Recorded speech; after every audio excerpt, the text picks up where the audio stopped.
Ma petite amie a envoyé un message, je garde le bébé, mais je mets le nom de mon ex sur l'acte de naissance. Ma petite amie a envoyé un message, je garde le bébé, mais je mets le nom de mon ex sur l'acte de naissance. Quand j'ai vu ces mots s'afficher sur l'écran, j'ai senti le monde basculer autour de moi.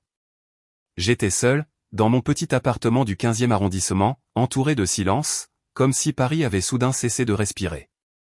Les voitures roulent encore en bas, les lumières des immeubles continuent de briller, mais tout me semblait loin, étranger, presque irréel.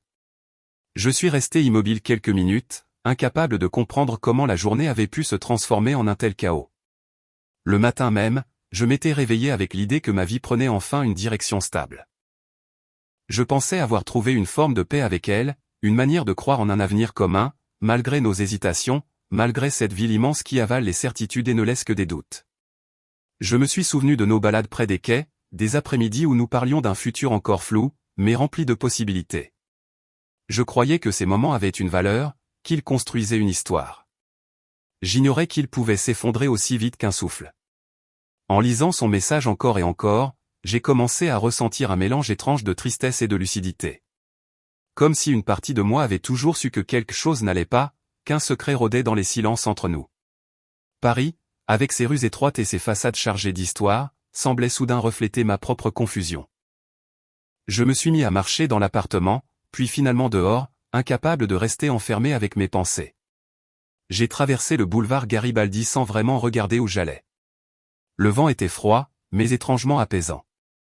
Je me suis dirigé vers le Champ de Mars, un endroit où je venais souvent réfléchir quand la vie devenait trop lourde.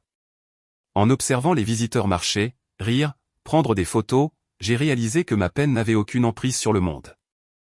La ville continuait de vivre, indifférente à mon histoire. Une sorte de calme s'est installé en moi. Pas un calme agréable, mais celui qui naît lorsque l'on cesse de lutter contre ce que l'on ne peut pas changer. J'ai compris que ce choix n'était pas le mien, que je ne pouvais que décider de ce que je ferais à partir de maintenant. L'avenir, que j'avais imaginé à deux, venait de disparaître, mais un autre se dessinait déjà, encore flou, encore fragile. Je suis rentré chez moi en laissant derrière moi ce qui aurait pu être. La nuit est tombée sur Paris, et je me suis dit que parfois, les histoires les plus douloureuses ne sont que le début d'une reconstruction silencieuse. Dans le fond, peut-être qu'un jour, je repenserai à ce soir comme à un tournant nécessaire. Pour l'instant, je devais juste apprendre à respirer de nouveau.